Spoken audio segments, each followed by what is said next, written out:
The nightlands were just as Victor had imagined them to be, dark. Ever since the powerful vampire Orlok had cast a dark ritual over the land, the entire country had been trapped under a veil of eternal twilight. While it was noon, dark clouds obscured the skies and dimmed the sunlight. The flora on the ground looked twisted enough to survive in this kind of environment, from forests of blackthorns to roses with eyes. They had noticed a lot of giant bats and wolves on the roads below. As the duo flew further north, they didn't seem to attack anyone though, making Victor wonder if they were vampires in disguise. Every crossroad also had a small shrine dedicated to Mithras, and all villages had a statue of the deity. From what Victor had gathered, King Orlok believed the light god would grant vampires a reprieve from the sun if he made his country pious enough and stamped out all the heretics he could find. The deity never answered the vampires' prayers, but Orlok never got the memo. Their inability to find a quest, and the revelation that someone tried to kill him in his sleep, had soured Vainqueur's mood for the trip, making him crankier than usual. "Minion, are we there yet?" the dragon complained, as they flew over a castle straight out of Dracula's remake.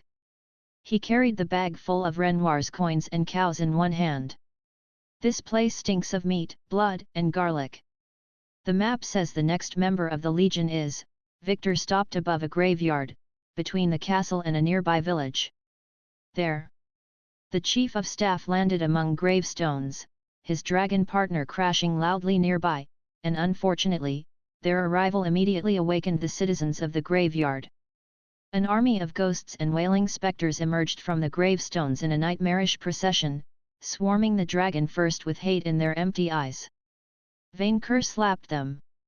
Victor's eyes widened, and so did most of the ghosts, as the dragon backhanded the closest specters as if they were mosquitoes.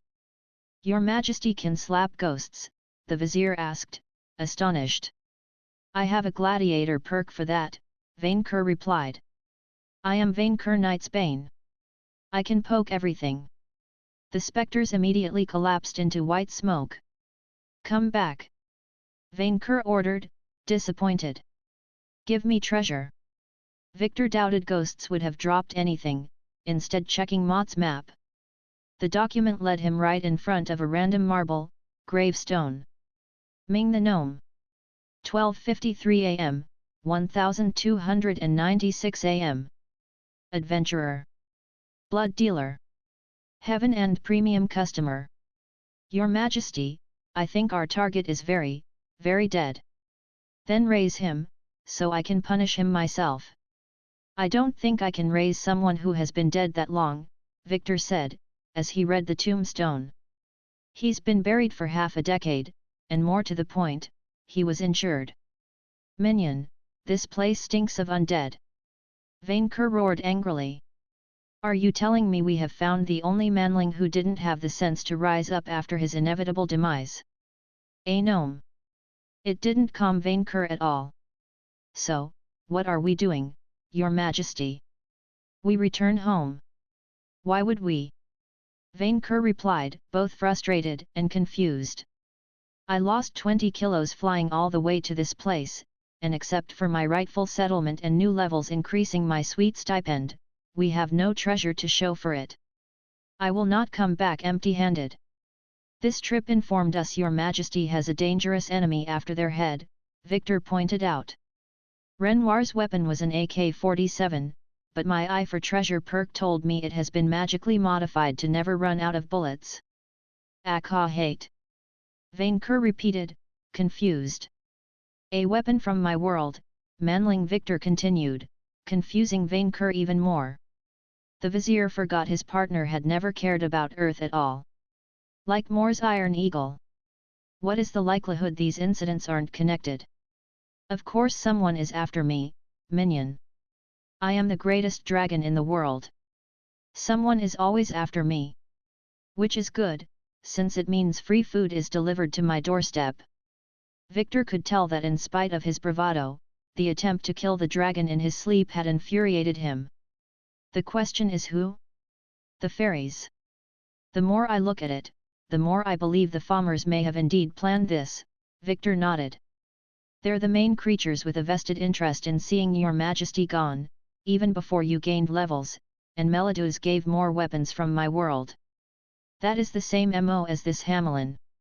Of course, Vainqueur had no idea what a MO meant, but he was too proud to admit it openly. Victor had learned to notice when he wanted his partner to explain him things without asking directly. In both cases, the method was the same, giving advanced weapons to intermediates and let them dirty their hands. Victor had a few ideas about how they obtained those weapons but had nothing concrete yet. I also think the Adventurer Guild may be implicated, or at least infiltrated. They're the only organization which knew we would raid the Tower of Sabler Pyramid, manling Victor. They're the only organization which knew that we would raid the Pyramid of Sabler and that we would attempt quests in the Harmonian League. Manling Charlene betrayed me. Vainqueur growled. I don't think so, but I wouldn't rule out that someone intercepts her letters. Especially since she sent reports to Gardy Magni and has asked around to get information on the Blue Rose Legion. But their ability to anticipate us suggests they're watching us closely. Vainqueur didn't like the implications at all. Friend Victor, are you suggesting that the fairies have infiltrated my minions? It's a possibility. The thought filled Vainqueur with anger. How can anyone be ungrateful enough to betray me, like goblins? After I allowed them to live. It's just a supposition, Victor replied. But this is why I suggest we should go back. It's getting harder to find quests the usual way, and while I left a semi-functional administration to handle things in our absence, the longer we stay away from Murmurin, the more we invite an attack. Vainqueur thought about it long and hard. No, manling Victor. We are not turning back, the dragon replied, before explaining himself. The Winter Kingdoms, where the next villain on my list lives, is also home to Icefang's lair. While it is cold and dreary there, we will eat 2 cows with 1 bite. Victor immediately caught on. You want to investigate the local adventurer guild there, and find out who sent Icefang after us. That was surprisingly well thought. Sometimes he forgot Vainqueur's intelligence score had steadily increased since they first met. And claim the settlement owed to me. It is not about revenge, manling Victor, but something far more important. Money. The great dragon let out a yawn, as he put his travel bag on the ground. We will go tomorrow. I am tired, hungry, and want to sleep. Here. Victor would have preferred to sleep anywhere but in a graveyard in the middle of nowhere. You can sleep against my hot scales if you are afraid. I will keep you warm and safe like my gold. No, I'm F. Victor stopped, as Vainqueur gave him the stare. Okay, fine. As usual, Vainqueur snored too loudly for Victor to get a good night's sleep. All he could do was close his eyes and straddle the line between sleep and drowsiness, his head against his partner's belly. Sleeping against Vainqueur felt strangely comfortable though. His scales radiated warmth, like a chimney, and it helped shake off the frosty night. Victor had realized he had become more sensitive to cool temperatures since he leveled in the Monster Knight class, and taken to wear thicker blankets in his bed. Thankfully, no one was stupid enough to approach Vainqueur, not even the dead. Hey! Hey! PSST. Apparently not. Victor opened his eyes, finding a cowled, white-skinned man standing near him. The dragon's presence hadn't deterred him. Hey, the man repeated, showing his fangs. You got blood. Blood. Victor repeated, drowsy. I need my fix, quick. The Gav got my supplier after he spliced his blood with fairy dust. You can't get away with nothing nowadays. Why did Victor always attract weirdos? It must have been the robes. I don't have blood, the vizier lied. You aren't a dealer, the vampire looked confused. Cause you look the part. Definitively the robes. I'm not a dealer. I just want to sleep. You sure? Cause I can pay good money for a sip. I can't sell my blood, it's against my religion, Victor deadpanned. Now scram please. The vampire junkie cursed but scurried off. Unable to sleep, Victor busied himself by checking his stats. Victor Minion Dalton level, 35, Monster Knight, Red Dragon 20/Reaper 14/Grand Vizier 1, Type, Humanoid/Dragon Party, VNV Health Points 855, Special Points 300, Strength 30, Vitality 31, Skill 41, Agility 38, Intelligence 38, Charisma 38, Luck 35. Personal Perks. Class Perks claimed by Dice Skeleton Key Observer Eye for Treasure Dead Friend Scythe Lord Romantic Monster Kin claimed by the Moon Man Minion Trainer Black Curse Monster Student Channel Hellfire, Miner, Monster Life Force, Red Dragon, claimed by Shesha Monster Rider Crested Monster Insight Vizier Education Animate Dead Necromancy 2 Helheim Steel Life Mook Promotion Slayer of Men is No Good Master's Shield Fright Night Rally Minion. His skill was his highest base stat. And here he thought his luck had dipped in the negatives, but it was nothing to sneeze at. He checked Vainqueur's stats next. Instead of old money, the starting perk Grand Vizier, is no good, didn't increase drops, but allowed him to constantly check his liege's location and stats. Why did the very essence of the class assumed he obsessed over his superior? Vainqueur Best Dragon Knightsbane level, 38, Emperor 12/Gladiator 8/Witch Hunter 10/Kaiser 7/Dungeon Breeder 1, Type, Dragon.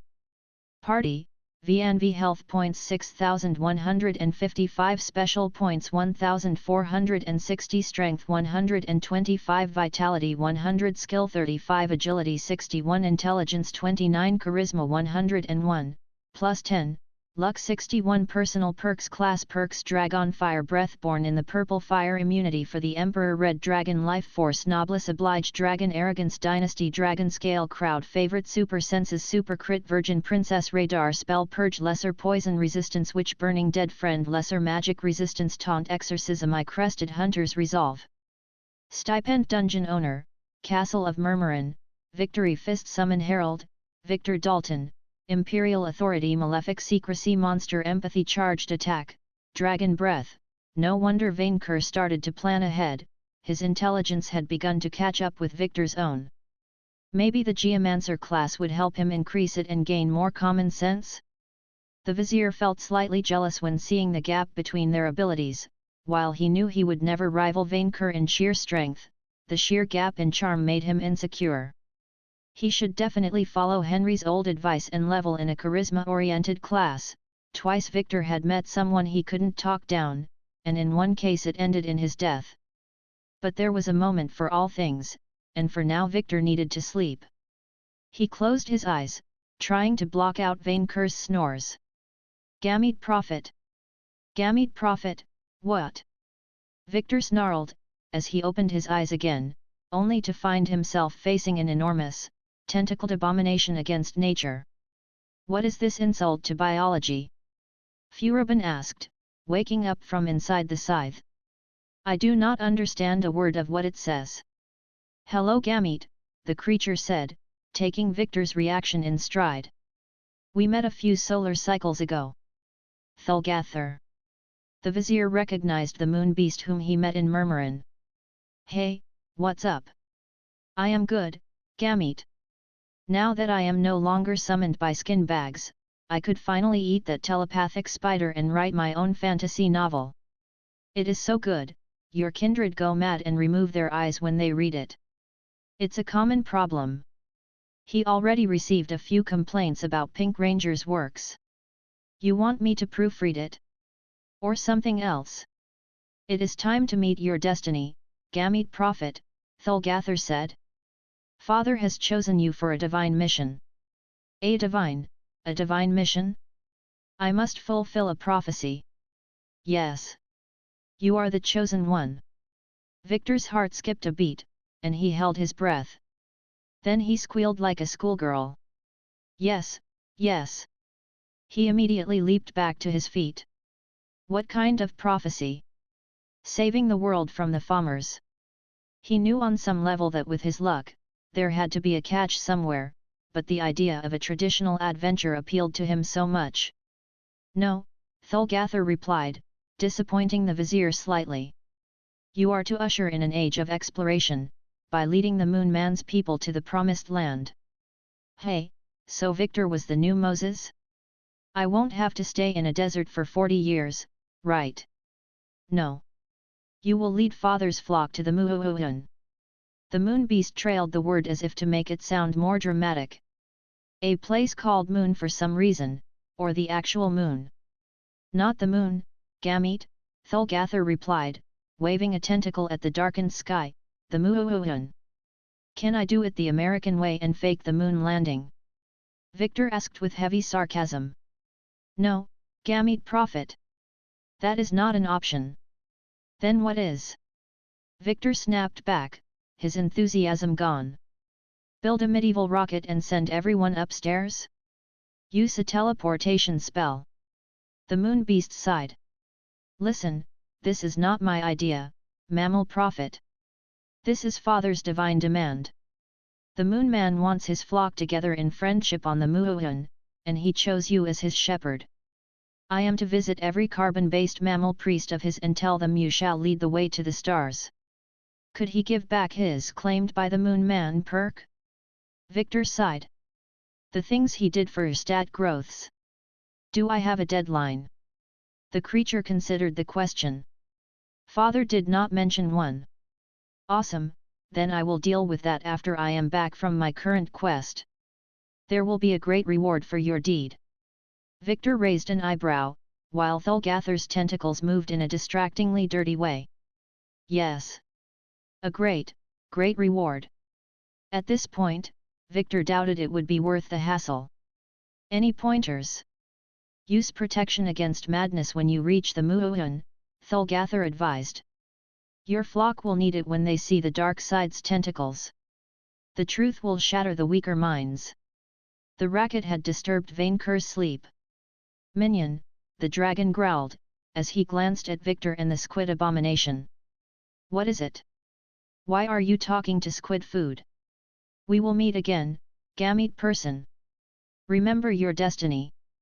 Thulgather vanished before Vainqueur tried to squash him for a treasure. Your Majesty, it seems that I must go to the moon, Victor said, refusing to say it the way Thulgather did. The planet. The moon is not a planet, Your Majesty. Of course it is. It is round and up in the sky. Vainqueur's head perked up. Minion, is there gold on the moon? I dunno, Your Majesty. Since there were creatures on Udermon's moon, there should probably dungeons or treasure located there. Maybe? Probably. Ah, but there are no dragons on the moon, right? Vainqueur raised his head at the skies, squinting at the faint moonlight piercing through the dark clouds. There are no quest-stealing dragons on the moon. Something in his tone chilled Victor to the bone, while the dragon's eyes widened with glee. Oh no, oh please no.